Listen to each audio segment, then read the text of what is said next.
Puji Tuhan, silakan duduk kembali. Shalom. Lagi shalom. Bapak-bapak dan teman-teman yang dikasihi Tuhan, terima kasih buat kepercayaan buat saya menyampaikan firman Tuhan malam hari ini. Mari dapat membaca firman Tuhan dalam Yakobus pasal yang keempat ayatnya yang ke-17.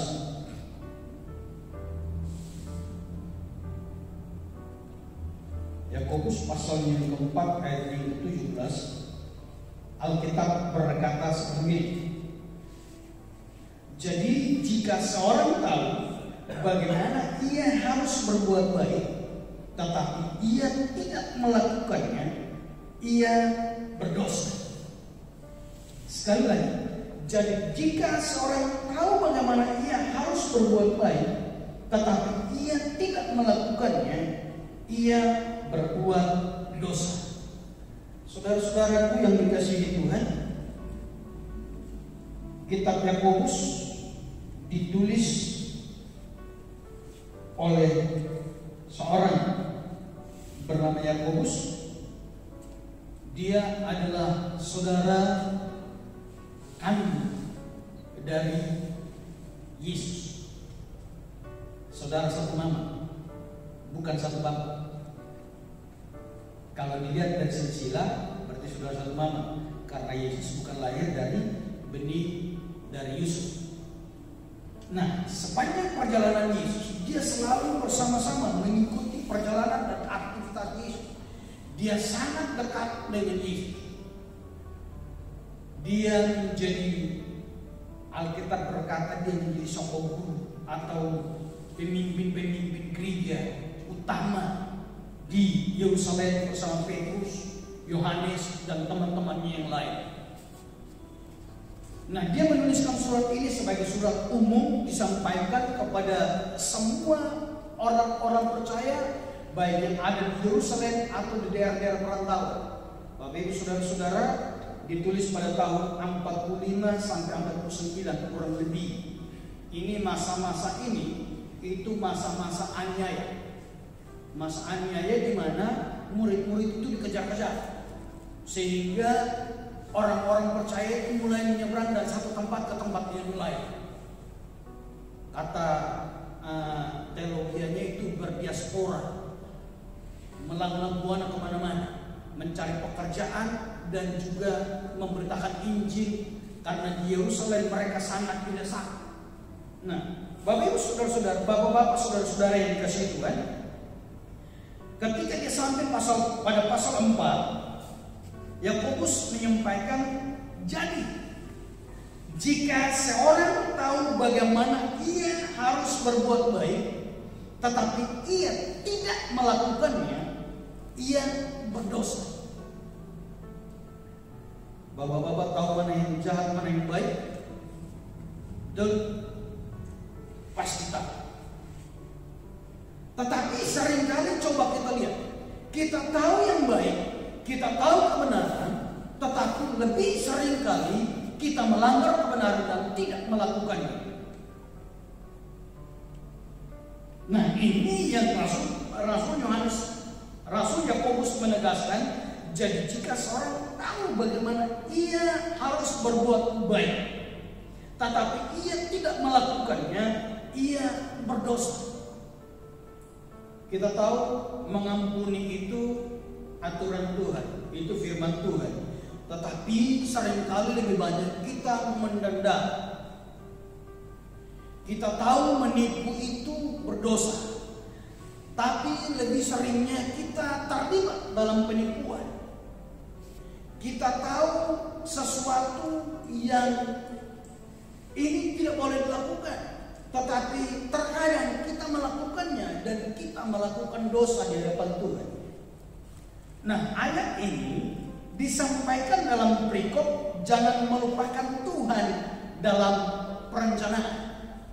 Maka kenapa Yakobus menuliskan ayatnya yang ke-14 ini mengakhiri pasal yang ke-4 dan ayat yang ke-17? Karena ternyata ayat yang ke-13, jadi jika sekarang hai kamu yang berkata, hari ini atau besok kami berangkat ke kota Anu, Dan di sana kami akan tinggal setahun dan berdagang serta mendapat untung. Sedangkan kamu tidak tahu apa yang akan terjadi besok. Apakah arti hidupmu?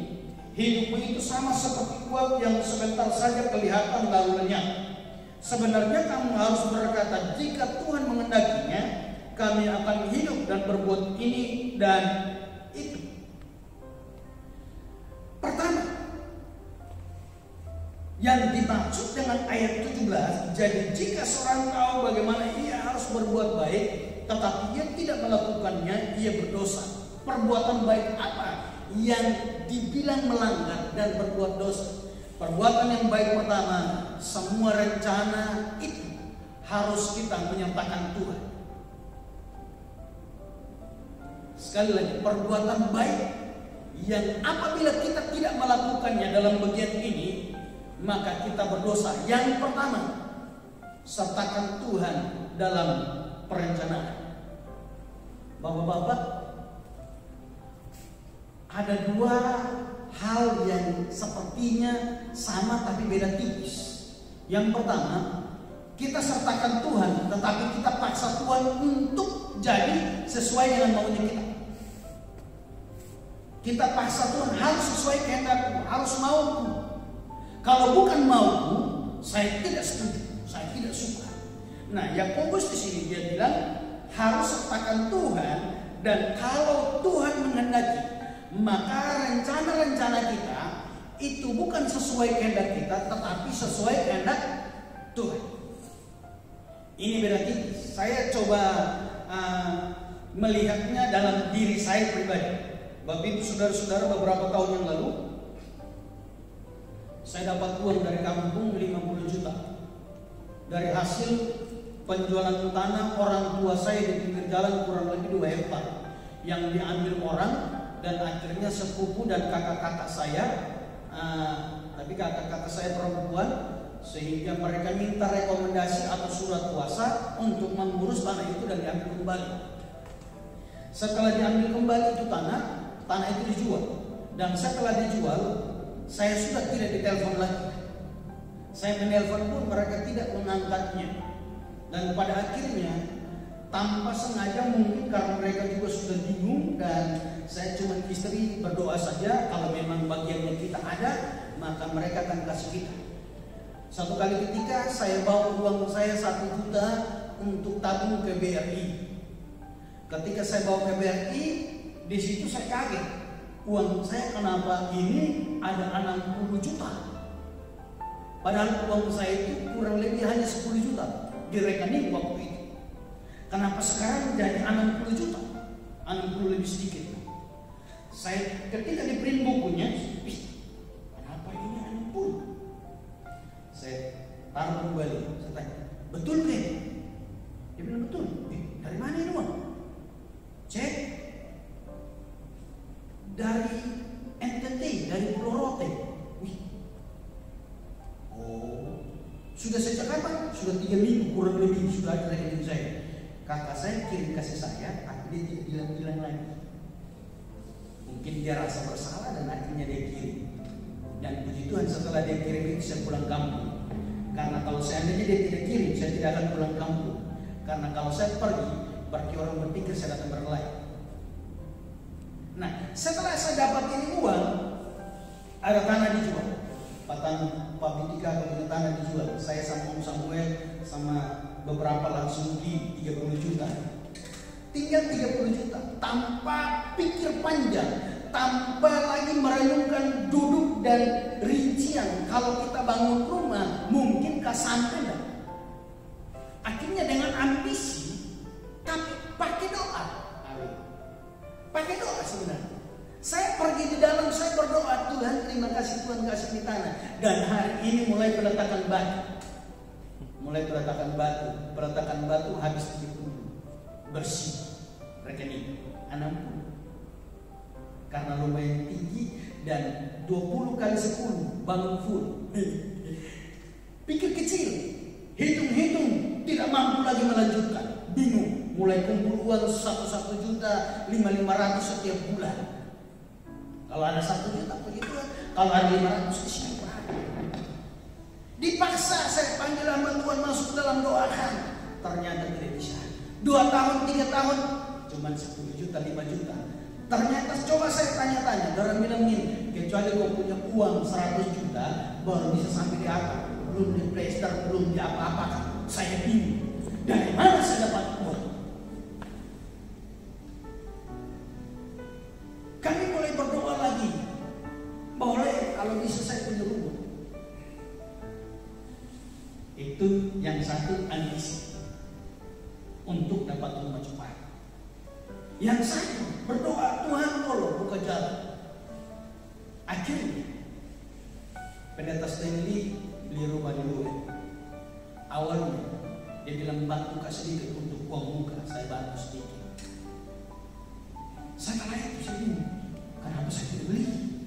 Doa, datang pilih rumah 1, 2, 3 rumah kita pilih.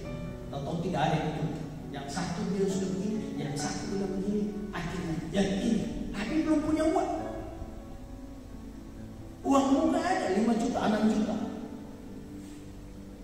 Akadnya kurang lebih 13 juta waktu itu. 7 juta, 8 juta. Bingung dalam jangka waktu 2 minggu.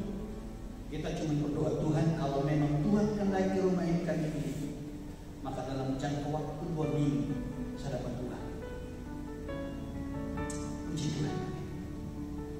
Sampai hari ini hampir sudah 4 tahun tidak pernah menemukan. Disertakan Tuhan. 2 hal ini sepertinya sama disertakan Tuhan. Sama-sama disertakan Tuhan. Tapi yang satu ambisi, yang satu itu memang kehendak Tuhan. Yang ambisi itu karena kita paksa Tuhan untuk menyelesaikan ini demi kemuliaan Tuhan, padahal bukan demi kita pribadi. Seringkali rencana-rencana kita gagal. Kenapa? Karena kita paksa Tuhan harus sesuai mau saya, bukan sesuai kehendak Tuhan. Dalam pelayanan pun terkadang seperti itu. Dalam rumah tangga seperti itu. Dalam pekerjaan, dalam usaha terkadang seperti itu. Kita paksa Tuhan untuk jadi sesuai kehendak kita. Dan itu adalah dosa. Mulai bedakan mana ambisi dan mana kehendak Tuhan. Sebenarnya beda ambisi dan kehendak Tuhan, tetapi pelaksanaannya hampir beda-beda tipis. Karena kita selalu sertakan Tuhan. Tapi yang pertama sertakan Tuhan untuk keinginan kita, dan yang kedua sertakan Tuhan untuk sesuai kehendak Tuhan. Dan apabila sesuai kehendak Tuhan, lambat atau cepat itu akan jadi. Amin. Tetapi bisa jadi karena ambisi, maka kita bisa meraih segala sesuatu. Kita mulai cari jalan sini, jalan sini, jalan sana. Saya bilang sama istriku, kalau seandainya kita jual SK, bisa kan? Ada kan jual SK pendeta? Apalagi wakil gembala. Bisa kan? Tidak mungkin. Karena ketika kita lampirkan SK, maka mesti ada slip gaji. Ya. Ini slip gaji kita ambil dari mana? Akhirnya hari ini yang di dalam terbentuk sudah di fondasi, sudah di slop sampai besi, nggak jadi-jadi. Saya panggil beberapa orang datang doa sebenarnya, tapi ternyata itu ambisi. Dari situ saya belajar. Dan ayat-ayat ini tadi pagi di renungan pagi di pastori, ayat ini muncul. Ambisi dan kehendak Tuhan. Sesuaikan dengan kehendak Tuhan. Kalau bukan kehendak Tuhan, tidak akan jadi. Tapi kalau kehendak Tuhan, itu akan jadi lambat atau cepat.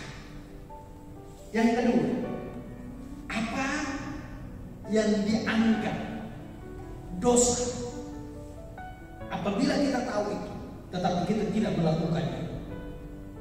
Ayatnya yang ke-16. Tetapi sekarang kamu memegahkan diri dalam congkakmu dan semua kemegahan yang demikian adalah salah.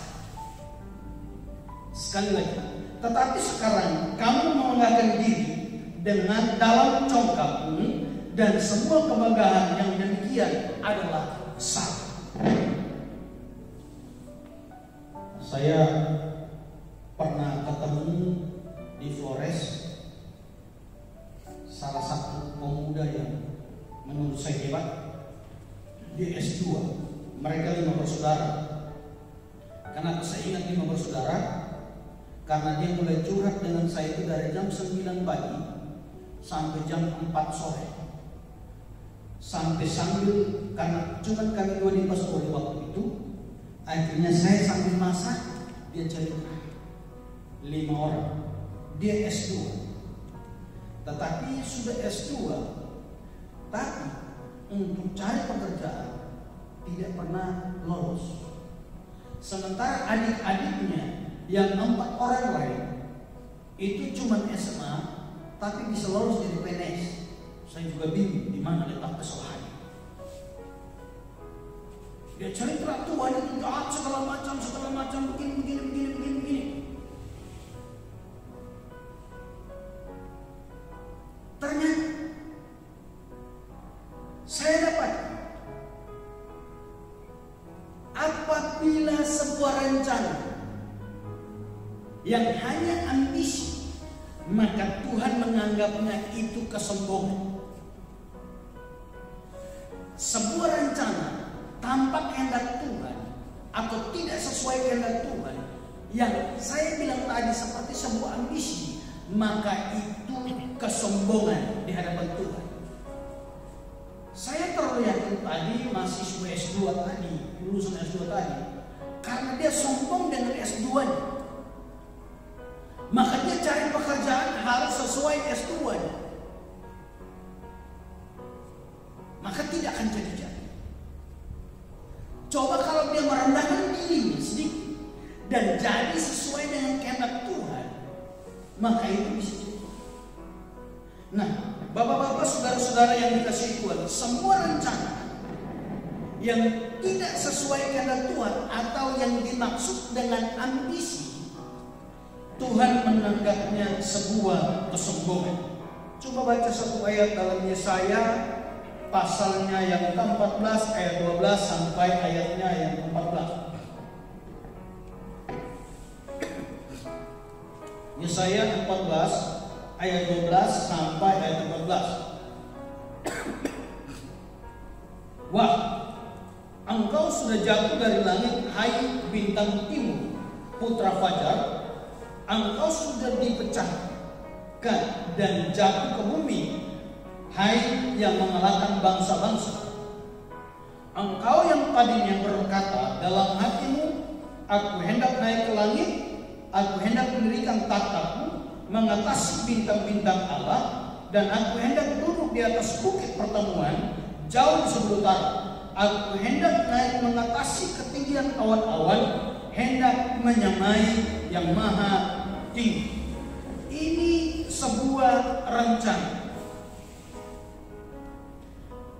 Rencana siapa sih?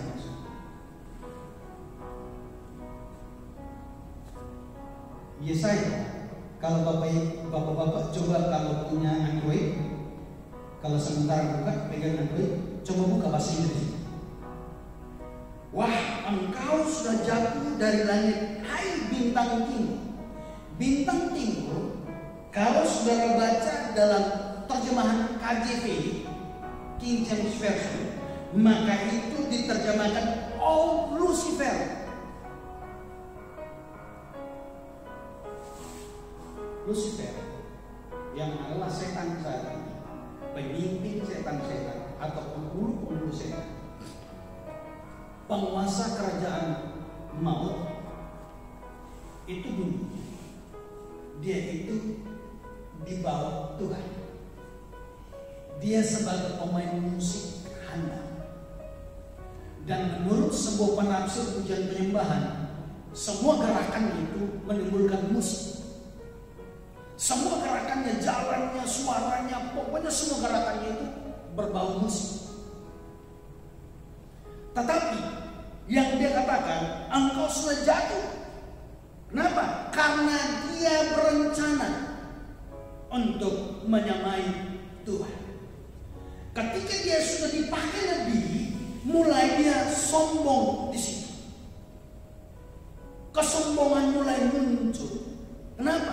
Karena semua yang dia punya, semua yang dia lakukan, itu hal-hal baik yang menyenangkan Tuhan. Maka dia mulai sombong. Dengan baik, sebuah rencana yang tidak melibatkan Tuhan adalah kesombongan. Adalah kesombongan. Maka mari teman-teman, saudara-saudara, engkau yang muda, engkau yang sudah tua, dalam pelayanan, mari coba semua yang kita lakukan itu sertakan Tuhan, bukan ambisi. Ketika kita sertakan Tuhan, maka Tuhan akan bertindak untuk kita. Tetapi apabila kita menyertakan Tuhan tapi untuk ambisi kita, maka Tuhan menganggapnya kesombongan. Maka dia bilang apa? Engkau sudah jatuh dari langit. Ketika kita mulai sombong dengan kondisi kita, kita mulai jatuh. Kita mulai lelah. Kita mulai berbangga dengan kita pintar. Kita mulai berbangga dengan kita bisa. Kita mulai berbangga dengan sesuatu yang cuma anugerah Tuhan. Di situ mulai kita jatuh. Ketika kita jatuh, Tuhan tidak sekalian kita jatuh dalam dosa. Mari, dua hal saya sampaikan bagi kita malam hari ini. Kita tahu sesuatu, tapi kita tidak melakukannya, itu adalah dosa. Yang pertama, semua rencana kita harus sertakan Tuhan. Bukan untuk ambisi kita, bukan untuk kehendak kita, tetapi sesuai kehendak Tuhan. Yang kedua, semua rencana yang kita lakukan, apabila tidak sesuai kehendak Tuhan, itu kesombongan. Tutup Alkitab.